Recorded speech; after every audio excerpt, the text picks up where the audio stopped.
Selection committee ಅವರೆಲ್ಲ ಬಂದ ನಂತರ ಅದ್ರ ಬಗ್ಗೆ ಸ್ಪಷ್ಟೀಕರಣ ಕೊಡ್ತಾರೆ. ಆದರೂ ನೀವು ಕೇಳಾಕತ್ತೀರಿ ಅಂತ ಹೇಳಕ್ಕೆ ಇಚ್ಛೆ ಪಡ್ತೇವೆ ನಾವು ಇವತ್ತು ದಿವಸ. ಮಾನ್ಯ ಯತ್ನಾಳ್ ಅವರು ಮಾನ್ಯ ಮತ್ತೇನದ ಎಸ್ ಪಿ ಅವರಿಗೆ ಏನು ಈ ದಿನಾಂಕ 28ನೇ ತಾರೀಕಿಗೆ ಏನೊಂದು ಪ್ರವಾದಿ ಮೊಹಮ್ಮದ್ ಪೈಗಂಬರ್ ಅವರು ಅವಹೇಳನಕಾರಿ ಮಾತನಾಡಿದ್ದಕ್ಕೆ ಯತ್ನಾಳರ ವಿರುದ್ಧ ಒಂದು ಏನು ರ್ಯಾಲಿ ಒಂದು ಮಾಡಕ್ತಾ ಇದ್ದೀವಿ. ಅದಕ್ಕೆ ಯಾರು ಸಂಘಟಕರದಾರ ಅವರಿಂದ ಒಂದು ಬಾಂಡ್ ಬರ್ಕೋಬೇಕು. ಈ ರೀತಿ ಏನಾದರೂ ಸಾರ್ವಜನಿಕರಿಗೆ ಹಿಂದೂ ಸಮಾಜ ಮೊದಲೇ ನಾವು ಸ್ಪಷ್ಟೀಕರಣ ಸಾಕಷ್ಟು ನಾವೆಲ್ಲರೂ ಹೇಳಕತ್ತೀವಿ. ಇದು ಹಿಂದೂಗಳಿಗೆ ಆಸ್ತಿಗೆ ಬರೀ ಯಾಕೆ ಹಿಂದೂಗಳಿಗೆ ಗುತ್ತಿಗೆ ತೊಗೊಂಡ ನೀವು ಇವನ್ ಪರಿಸ್ಥಿತಿ ಯಾಕೆ ಬರೀ ಪ್ರತಿಯೊಂದಕ್ಕೆ ತಾವು ಮಾಡಿದ ತಪ್ಪಿಗೆ ಆಗುವುದಿಲ್ಲ ಅಂತೇಳಿ ನಾವು ಮೊದಲೇ ಹೇಳೇವು. ಮತ್ತು ಈಗ ಬಾಂಡ್ ಬರೋದು ಕೊಡ್ಬೇಕಂದ್ರೆ ನಾವು ಯಾಕೆ ಇವ್ರು ಹಿಂಗೆ ಯಾಕೆ ಹೇಳಾಕತ್ರ ಅಂತ ಇವ್ರ ಮೇಲೆ ಸಂಶಯ ಬರ್ಲಾಕತ್ತದ ನನಗೆ.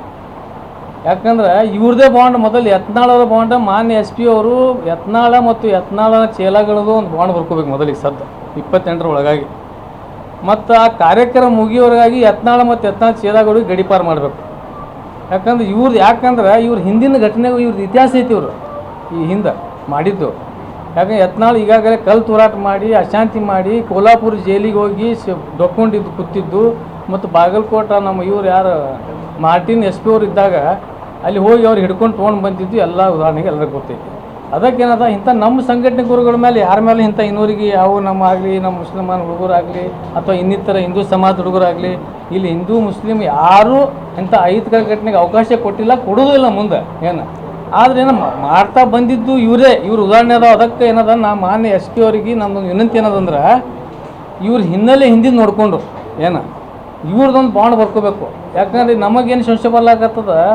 ಈಗ ಮೊನ್ನೆ ವಿಜೇಂದ್ರ ಬರುವಾಗೂ ನಮಗೆ ಅಲ್ಲಿ ಸ್ವಲ್ಪ ಇದು ಬಂದಿತ್ತು, ನಮಗೆ ಸುದ್ದಿ ಬಂದಿತ್ತು. ಅದು ಇಲ್ಲ ವಿಜೇಂದ್ರಗೆ ಯತ್ನಾಳ ಮತ್ತು ಯತ್ನಾಳ ಬೆಂಬಲ ಕೆಲವರು ಇದು ಕಪ್ಪು ಮಸಿ ಬೆಳೆಸುವಂಥ ಕೆಲಸ ಆಗಲಿ ಅಥವಾ ಇಲ್ಲಿ ಕಲ್ಲು ತೂರಾಟ ಮಾಡುವಂಥ ಸಂದರ್ಭ ಐತೈತಿ. ಅದು ಅಲರ್ಟ್ ಆಗಿ ಇಲಾಖೆದವರು ಏನೇನೆಲ್ಲ ಬಂದೋಬಸ್ತ್ ಮಾಡಬೇಕು ಮಾಡಿದ್ರೆ ಕಾಣಿಸ್ತದೆ. ಅದಕ್ಕೆ ಅದು ಸ್ವಲ್ಪ ಶಾಂತ ರೀತಿಯಿಂದ ಅದು ಆಕ್ರೋಶ ಯಾತ್ರೆ ಆಯಿತು. ಅದಕ್ಕಾಗಿ ಇದಕ್ಕೂ ಕೂಡ ಏನರೇ ಅಶಾಂತಿ ಭಂಗ ತರಿಸುವಂಥದ್ದು ಒಂದು ಹುನ್ನಾರ ಏನಾದ್ರು ಮಾಡಿರ್ಬೇಕಂತೆ ನಮಗೂ ಕೂಡ ಅದಕ್ಕೆ ಸಂಶಯ ಐತಿ. ಅದಕ್ಕೆ ಯತ್ನಾಳ್ ಅವರು ಮತ್ತು ಯತ್ನಾಳರ ಚೇಲಾಗಳು ಏನು ಅವ್ರು ಮಾಡೋಕ್ಕೆ ಯಾಕನ್ನ ಎಸ್ ಪಿ ಅವ್ರಿಗೆ ಪದೇ ಯಾಕೆ ಹೇಳಕತ್ತೀನಿ ಅಂದ್ರೆ ಇವ್ರು ಹಿಂದಿನ ಇಲ್ಲೇ. ಯಾಕಂದ್ರೆ ಯಾವುದೇ ಒಂದು ಗುಂಡಾದವ್ರಿಗಾಗಲಿ ರೌಡಿ ಶೀಟರ್ಸ್ಗಾಗಲಿ ಅವ್ರು ಹಿನ್ನೆಲೆ ತೆಗೆದು ನೋಡ್ತಾರೆ. ಅವ್ರು ಅದಕ್ಕೆ ಬಂದಾಗ ಏನು ಮಾಡ್ತಾರೆ, ಅದು ಅವರು ಹಿಂದೆ ಏನೇನು ಮಾಡಿರ್ತಾರೆ ಎಲ್ಲ ರಿಕಾರ್ಡ್ಸ್ ಇರ್ತದೆ. ಆ ರಿಕಾರ್ಡ್ಸ್ ತೊಗೊಂಡು ಏನು ಮಾಡ್ತಾರೆ, ಅವರು ಯಾವುದೇ ಒಂದು ಹಬ್ಬ ಹರಿದಿನ ಯಾವುದೇ ಕಾರ್ಯಕ್ರಮ ಬಂದು ಅಂದ್ರೆ ಅವೆಲ್ಲ ರೌಡಿ ಶೀಟ್ರಿಗೆ ಹೊರಗೆ ಹಾಕ್ತಾರೆ. ಏನು ಮೊದಲೆಲ್ಲ ಕರೆಸಿ ಇದು ಆಗುತ್ತಾನಂತಪ್ಪ ಇಲ್ಲಿ ಸ್ವಲ್ಪ ನೀವು ಔಟ್ ಹೋಗಬೇಕಂತೇಳಿ ಇದು ಇಲಾಖೆದವ್ರು ಕೆಲಸ ಮಾಡ್ತಾರೆ. ಅದಕ್ಕೆ ಈ ಯತ್ನಾಳ ಮತ್ತು ಯತ್ನಾಳ ಚೇಲಾಗಳಿಗೆಲ್ಲ ಹಿನ್ನೆಲೆ ತೊಗೊಂಡು ನೋಡಿಕೊಂಡು ಮಾನ್ಯ ಎಸ್ ಪಿ ಅವ್ರಿಂದ ಬಾಂಡ್ ಬರ್ಕೋಬೇಕು.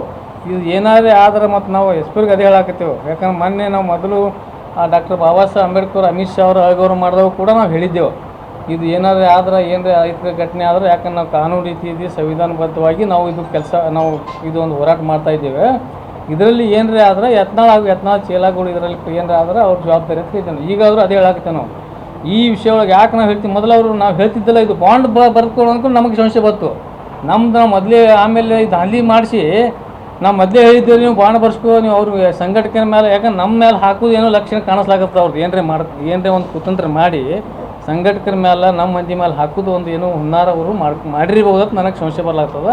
ಅದಕ್ಕೆ ಮೊದಲು ಮಾನ್ಯ ಎಸ್ ಪಿ ಅವ್ರು ಏನು ಮಾಡ್ಬೇಕಂದ್ರೆ ಯತ್ನಾಳ ಚೇಲಾಗಳಿಗೆ ತಕ್ಷಣ ಕರೆಸಿ ಒಂದು ಬಾಂಡ್ ಬರ್ಸ್ಕೊಂಡ್ರು ಏನು ಅವರಿಗೆಲ್ಲ ಬೇಕಾದ್ರೆ ಕಾರ್ಯಕ್ರಮ ಮುಗಿಯೋರಿಗೆ ಅವರಿಗೆ ಗಡಿಪಾರ ಮಾಡಿ ಅವ್ರಿಗೆಲ್ಲ ಅವ್ರ ಮೇಲೆ ಅವನು ಯತ್ನಾಳ ಮತ್ತು ಯತ್ನಾಳ ಚೇಲಾಗಳ ಮೇಲೆ ಪೂರ್ತಿ ನಜರ್ ಇಡಬೇಕು.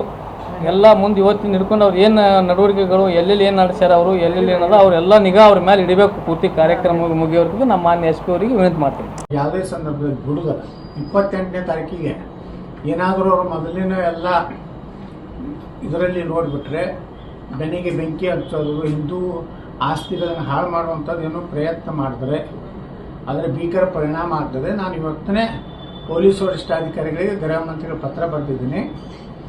ಯಾವುದೇ ಹಿಂದೂಗಳ ಹಾನಿ ಆದರೆ ಯಾರು ಅದರ ನೇತೃತ್ವ ತಗೊಂಡಿರ್ತಾರೆ ಅವರಿಂದಲೇ ವಸೂಲಿ ಮಾಡಬೇಕು. ಆ ರೀತಿ ಅವ್ರಿಗೆ ಯಾವುದೇ ರೀತಿ ಅವಕಾಶ ಕೊಡಬಾರ್ದು. ಒಂದು ವೇಳೆ ಅವರು ಕೆಲವೊಂದು ಗುಂಡಾಗಳು ತಂದು ಏನಾದರೂ ಮಾಡಿದ್ರೆ ಮರುದಿವಸನೇ ಇಡೀ ಕರ್ನಾಟಕದಿಂದ ನಾವು ಜನ ಸೇರಿಸಿ 1 ಲಕ್ಷ ತರಲ್ಲ ನಾವು 10 ಲಕ್ಷ ಸೇರ್ಬೇಕಾಗ್ತದೆ. ಅದಕ್ಕೆ ಇಂಥ ಎಚ್ಚರಿಕೆ ಇಂಥದ್ದು ಏನಾರು ನಾಟಕ ಅವ್ರು ಮಾಡಿದ್ರೆ ನಾವು ಸುಮ್ಕೊಂಡಿರೋದಿಲ್ಲ. ಅದಕ್ಕೆ ನಾನು ಪೊಲೀಸ್ ಇಲಾಖೆಯವ್ರಿಗೆ ಹೇಳ್ತಾ ಇದ್ದೀನಿ, ನೀವು ಅವ್ರಿಗೆ ಏನೇ ಪರ್ಮಿಷನ್ ಕೊಡಬೇಕಾದ್ರೆ ಅವ್ರ ಕಡೆ ಬಾಂಡ್ ಬರ್ಸೋದು. ಯಾವುದೇ ಸಾರ್ವಜನಿಕ ಆಸ್ತಿ ಪಾಸ್ತಿ ಅಥವಾ ಹಿಂದೂಗಳ ಆಸ್ತಿ ಪಾಸ್ತಿ ಏನಾದ್ರು ಆದರೆ ನಿಮ್ಮಿಂದ ವಸೂಲಿ ಮಾಡಲಾಗೋದು. ಬರ್ದು ಕೊಟ್ಟರೆ ಮಾಡಿ. ಪ್ರಜಾತಂತ್ರದಲ್ಲಿ ಹೋರಾಟ ಅವ್ರ ಪ್ರತಿಭಟನೆ ಇರ್ತದೆ. ಆದರೆ ಗುಂಡಾಗಿರಿ ಮಾಡ್ತೀನಿ, ಏನಾರು ಕೊಲ್ತೀನಿ, ಸುಡ್ತೀನಿ ಅಂತ ಏನಿದ್ರೆ ಅದಕ್ಕೆ ಯಾವ ಹಿಂದೂಗಳೂ ತಯಾರದ ಎದುರಿಸ್ತೀವಿ ನಾವು. ನಮ್ಮಲ್ಲಿ ತಾಕತ್ತಿದೆ. ನಮ್ಮದು ಕ್ಷಮಾಗಿಮ ಬಿಡುವಂಥದ್ದು ಪ್ರಶ್ನೆನೇ ಇಲ್ಲ. ನಾವೇನು ಹೇಳಿದ್ದೀವಿ ಅದಕ್ಕೆ ನಾವು ಬದ್ಧದಿಲ್ಲ. ಮಾನ್ಯ ಬಾಬಾ ಸಾಹೇಬ್ ಅಂಬೇಡ್ಕರ್ ಜನ್ಮದಿವಸನೇ ಹೇಳೀನಿ. ಅಷ್ಟು ನೀವು ಮಾಡ್ತೀನಿ ಅಂದ್ರೆ ಮಾಡಿ, ನಾವು ತಯಾರಿದ್ದೀವಿ.